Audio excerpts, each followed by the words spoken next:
Get out of my pool, boy. Susan Whitfield shrieked at me from across the deck, her phone already pressed to her ear. I'm calling the police right now.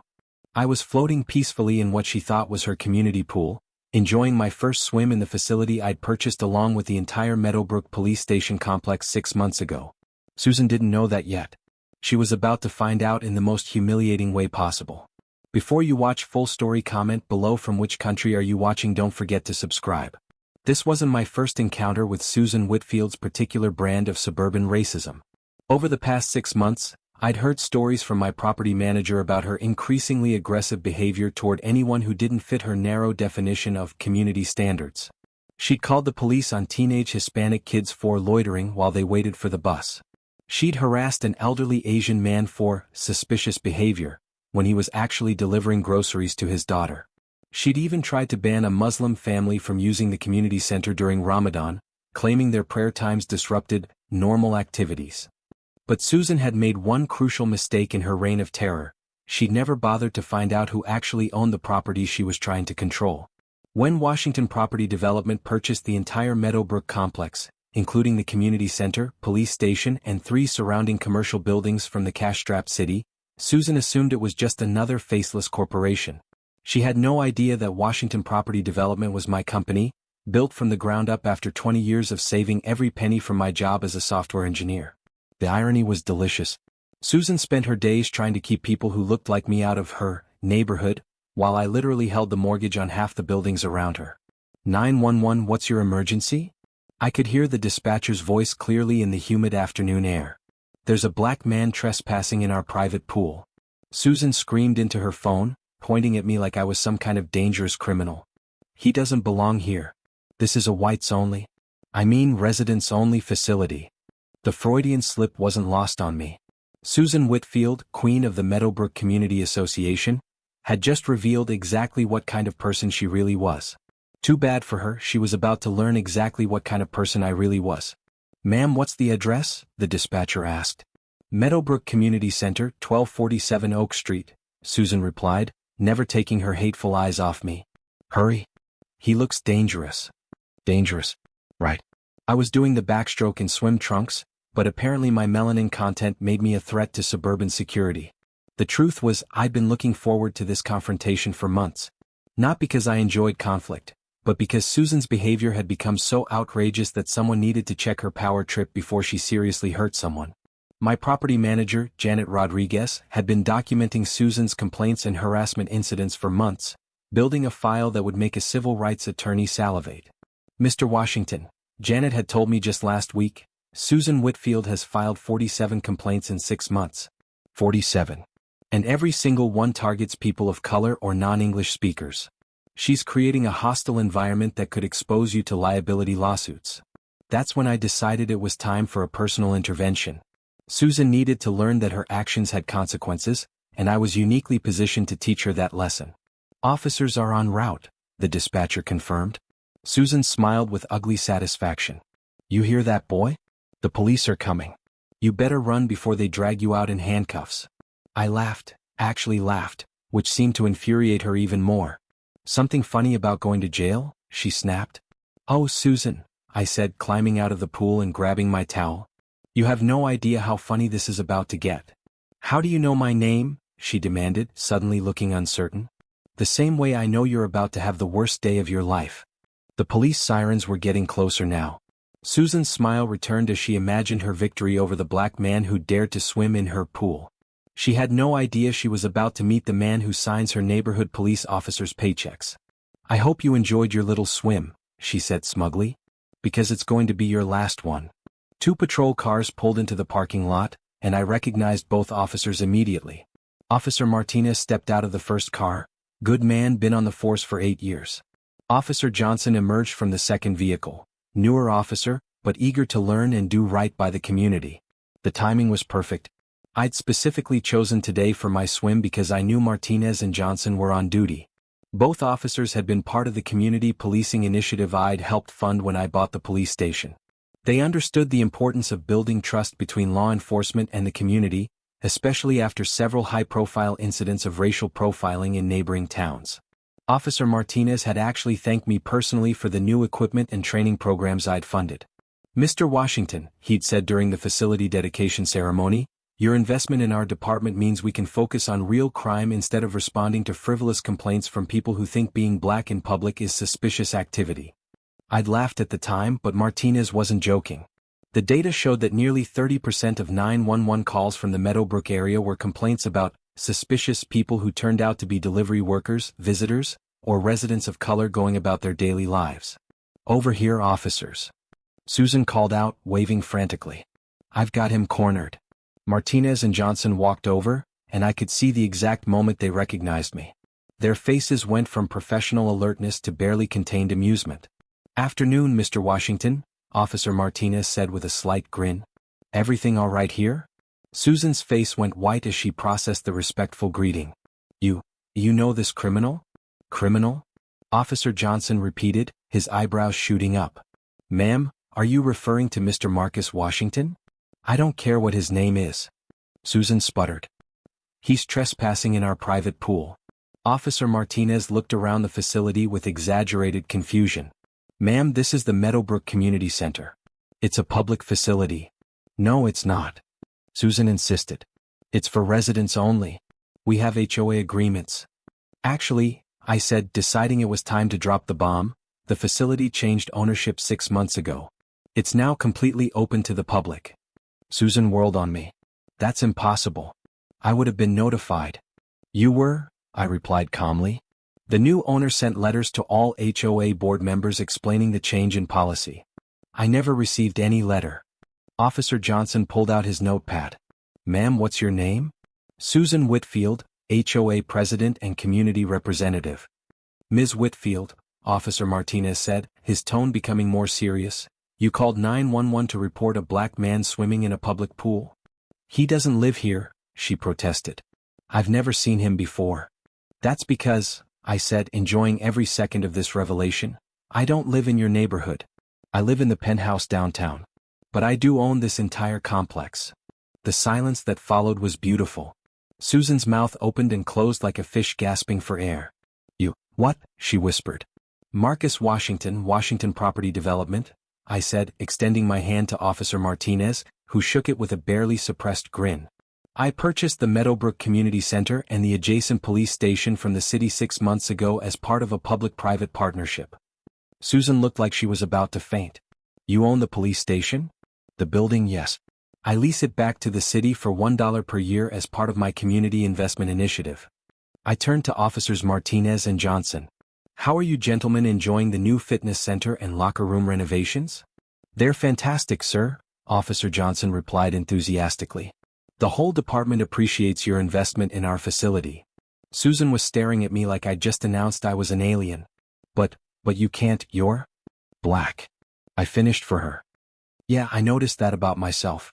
Funny thing is, my money spends just as green as anyone else's." The look of absolute bewilderment on Susan's face was worth every penny I'd spent on this property. Her entire worldview was crumbling in real time. In Susan's mind, successful black men were anomalies that existed somewhere else, in movies, on TV, in distant cities she'd never visit. The idea that one could own property in her neighborhood, employ white people, and have authority over her daily life was incomprehensible.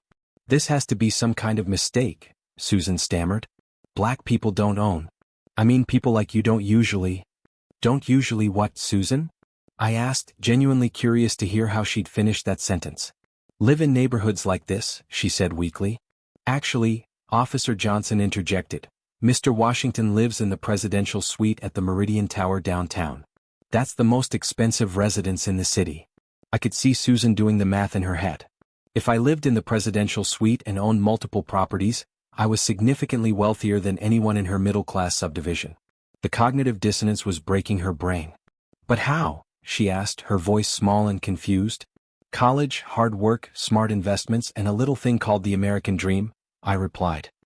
"You know, that thing where success is supposed to be based on merit rather than melanin content." Officer Martinez stepped forward, his demeanor shifting from amused to professional. "Ms. Whitfield, let me make sure I understand this situation. You called 911 to report a black man swimming in a pool owned by that same black man." "I didn't know." Susan protested weakly. Would it have mattered if he wasn't the owner? Officer Johnson asked pointedly. Since this is a public facility now? Susan's face went through several shades of red as she realized the corner she'd painted herself into. Furthermore, Officer Martinez continued, your 911 call included language that could be considered racially motivated harassment. I never said anything racist. Susan lied desperately. Ma'am, all 911 calls are recorded, Officer Johnson reminded her. Would you like us to play back the part where you said whites only? Susan's knees actually buckled a little. I misspoke. I meant residents only. Aha, I said dryly. And calling me boy twice was also a slip of the tongue? The officers exchanged looks that said they'd heard enough. Ms. Whitfield, Officer Martinez said formally, making a false report to 911 is a misdemeanor offense. Add in the racially motivated nature of your call, and we're looking at potential hate crime enhancement. Wait. Susan panicked. This is all a misunderstanding. The only misunderstanding, I said calmly, is your assumption that you have any authority over who can use this public facility. That's when Susan made her biggest mistake of the day. This is reverse racism, she screamed. You can't treat white people like this. I have rights. The officer's expressions went from amused to stone-cold serious. Ma'am, Officer Johnson said in his most official voice, you're being detained for filing a false police report and racially motivated harassment. You can't arrest me, Susan shrieked. I'm the HOA president. I know the mayor. The mayor, I said with a smile, is my golf partner. We played 18 holes last Saturday. Susan stared at me in horror as the handcuffs came out. This isn't over, she threatened as Officer Martinez read her rights. I'll sue. I'll contact the media. Everyone will know about this. Please do, I encouraged her. I'd love for everyone to know that Susan Whitfield called the police on a black man for swimming in his own pool. As they loaded Susan into the patrol car, still screaming about reverse racism and property rights, Officer Johnson approached me. Mr. Washington, do you want to press additional charges?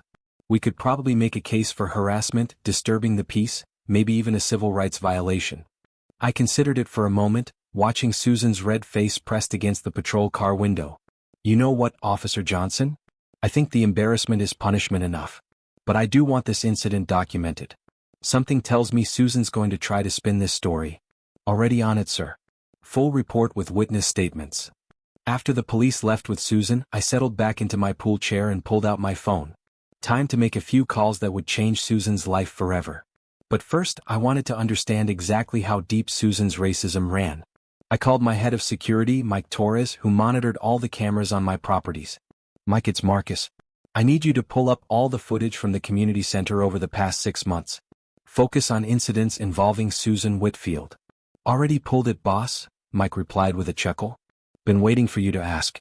You're not going to believe what this woman's been doing. 20 minutes later, Mike arrived with a tablet full of video evidence that would make any civil rights lawyer's mouth water. Susan harassing a black delivery driver for loitering when he was waiting for someone to sign for a package. Susan calling security on a group of Latino teenagers who were using the basketball court they'd paid to reserve. Susan following an elderly Sikh man around the facility, demanding to see his papers to prove he belonged there. Boss, Mike said, shaking his head, this woman's been running a one-person reign of terror. Every person she's harassed has been a minority. Every single one. The pattern was undeniable and would be devastating in court if Susan tried to claim this was an isolated incident or misunderstanding. First call, the Meadowbrook Community Association Board. Hello, Mrs. Patterson? This is Marcus Washington. Yes, the property owner? I need to inform you that your HOA president was just arrested for making false police reports and racial harassment. Yes, at the community center. She called 911 on me for swimming in my own pool. The silence on the other end was deafening. Mrs. Patterson? Are you still there? Mr. Washington, Mrs. Patterson's voice was barely a whisper.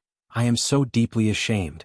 On behalf of our entire community, I want to apologize for Susan's behavior. This is not who we are. I appreciate that, Mrs. Patterson, but the question is, what are you going to do about it? Emergency board meeting tonight. Susan will be removed immediately. And Mr. Washington? We'd like to invite you to address our community about this incident. People need to hear what happened from you directly. The board meeting that evening was, according to my property manager who attended, the most heated in Meadowbrook history. Not only was Susan unanimously voted out as HOA president before she even made bail, but the board voted to implement mandatory diversity training for all leadership positions and established a community relations committee to address discrimination complaints. Mrs. Patterson called me the next morning with an update that brought a smile to my face. "Mr. Washington, I thought you should know 3 board members resigned last night. They said if we were going to coddle criminals and bow to political correctness, they didn't want to be part of it." "Sounds like you're cleaning house," I observed. "We're cleaning more than house. We're cleaning out 50 years of attitudes that have no place in a modern community." Second call, my attorney. "David, it's Marcus. I need you to draft a letter to Susan Whitfield." "Yes, another one. She falsely accused me of trespassing and made racially motivated 911 calls. I want her permanently banned from all Washington property development facilities." Third call, the local newspaper. "Hi, this is Marcus Washington from Washington Property Development. I have a story you might find interesting about racial profiling in suburban communities." The reporter, Jennifer Liu, was already familiar with Susan's behavior. "Mr. Washington, we've actually been investigating complaints about Mrs. Whitfield for months. Several families have contacted us about harassment, but they were afraid to go on record. Would you be willing to be interviewed?" "Absolutely. And I have security footage and documentation that might interest you." The article ran 3 days later with the headline, "HOA President Arrested After Calling Police on Black Pool Owner, Turns Out He Owns the Facility." But Jennifer had done more than just report the basic facts. She'd interviewed 8 families who'd been harassed by Susan over the past year. The article painted a picture of systematic racism disguised as community standards enforcement. Maria Santos, whose teenage sons had been repeatedly harassed by Susan, told the reporter, "She made our lives miserable. Every time my boys played basketball or rode their bikes, she'd find some reason to call security or threaten us with fines. We were afraid to let our children be children in their own neighborhood." David Kim, the elderly man Susan had harassed for suspicious behavior, revealed that Susan had actually called IC on his family, claiming they were undocumented immigrants. "We've been American citizens for 40 years, he told the reporter. "My son is a doctor at the Children's Hospital. But to Susan Whitfield, we were just suspicious Asians who didn't belong." The article went viral within hours, shared tens of thousands of times across social media platforms. Susan Whitfield became the face of suburban racism, and Meadowbrook became a symbol of community change. But the real justice came in the weeks that followed. Susan's arrest became public record, and someone leaked the 911 recording to social media. Her whites-only comment and repeated use of "boy" went viral, turning her into a national symbol of suburban racism. The recording was devastating. You could hear the hate in Susan's voice, the casual cruelty of someone so comfortable with racism that she didn't even try to hide it. News stations played it on repeat. Radio shows used it as an example of Karen behavior. Late-night comedians made jokes about the woman who called the cops on her own landlord. But the consequences went far beyond public humiliation. Susan's employer, Meridian Insurance, terminated her within 48 hours of the video going viral.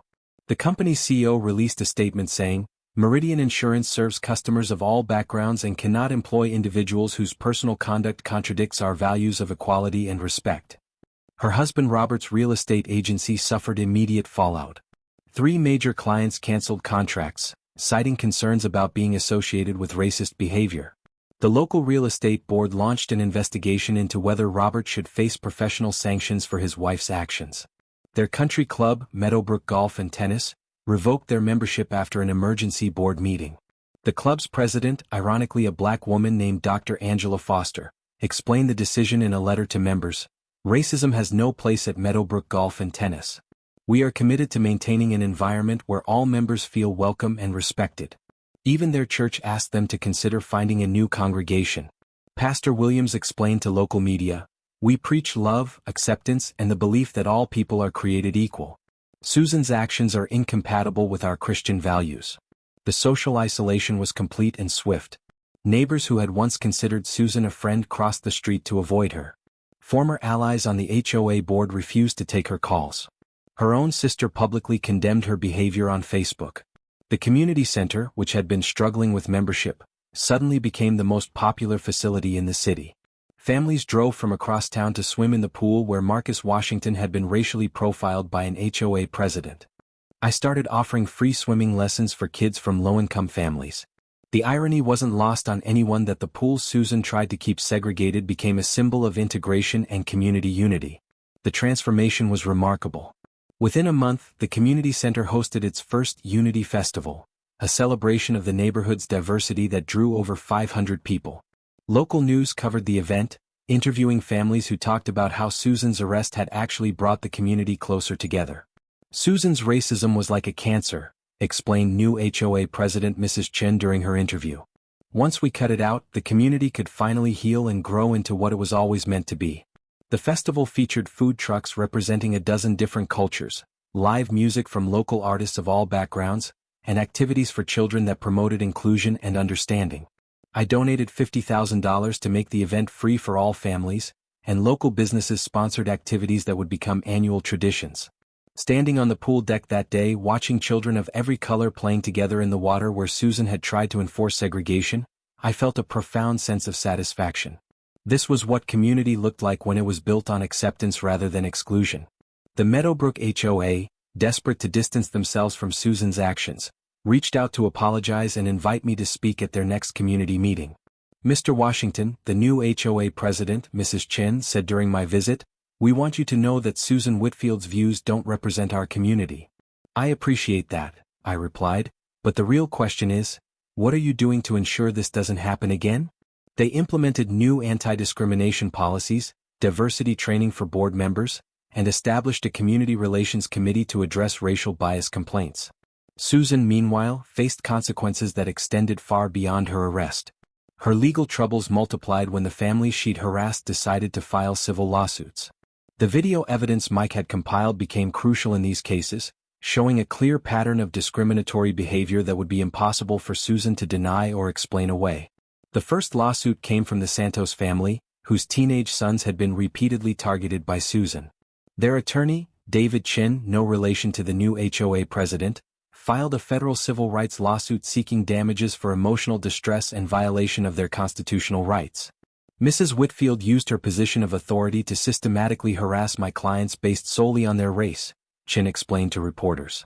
The video evidence shows a clear pattern of discriminatory behavior that created a hostile environment for multiple families. The Kim family filed a separate lawsuit after learning that Susan had called ICE on them, providing false information in an attempt to have them investigated as undocumented immigrants.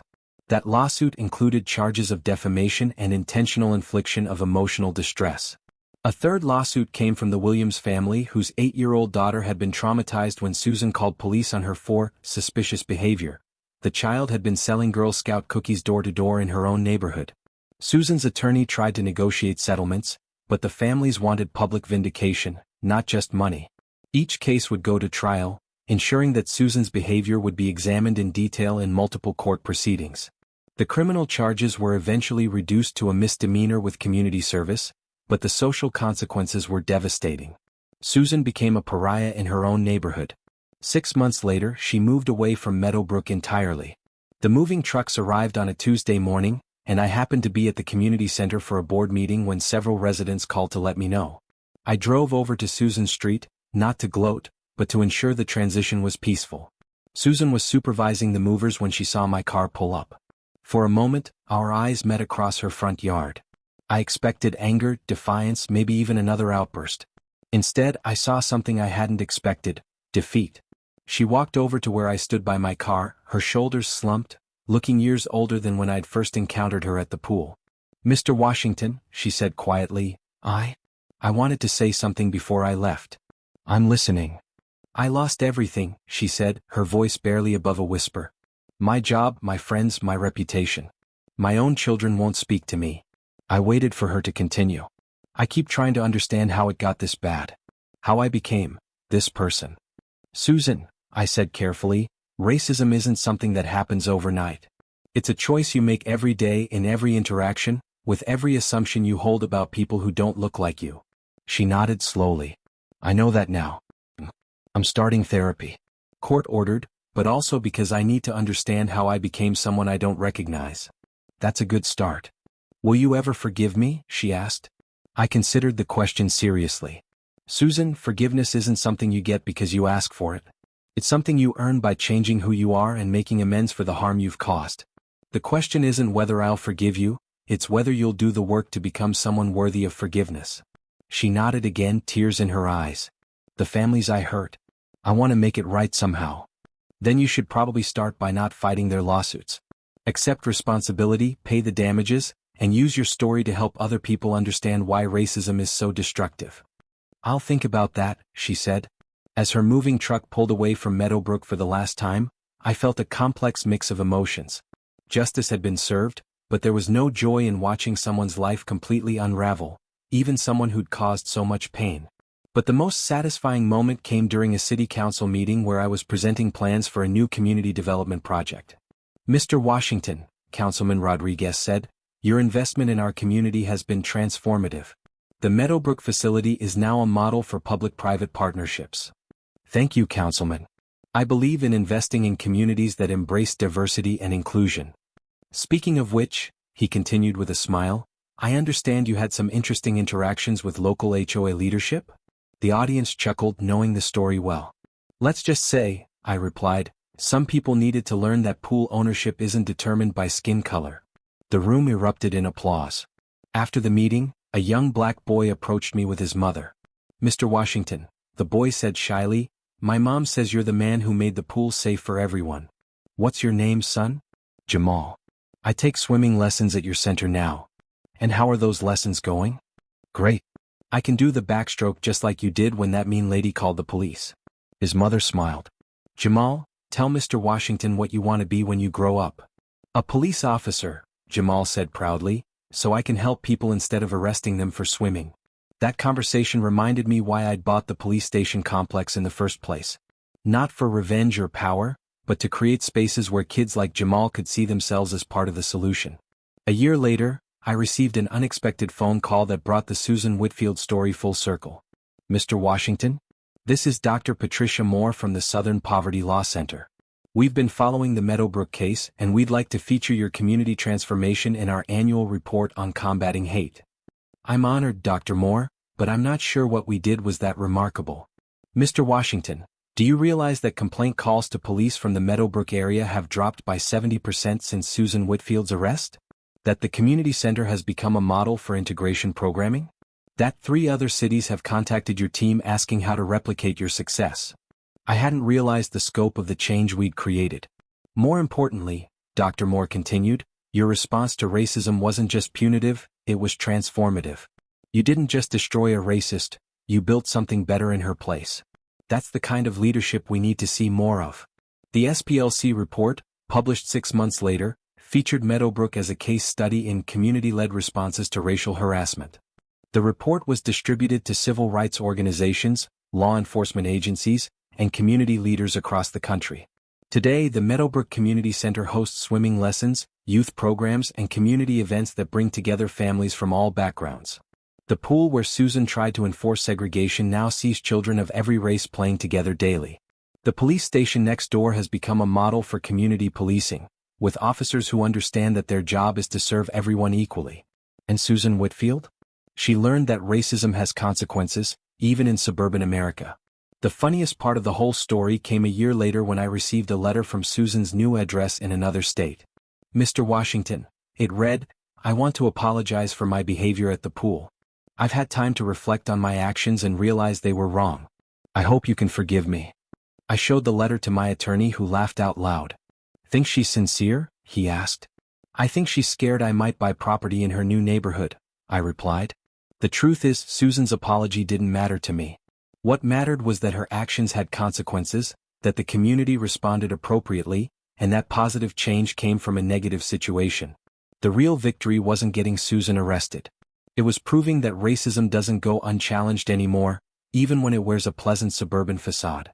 Sometimes the best revenge is simply being so successful that your haters become case studies in what not to do.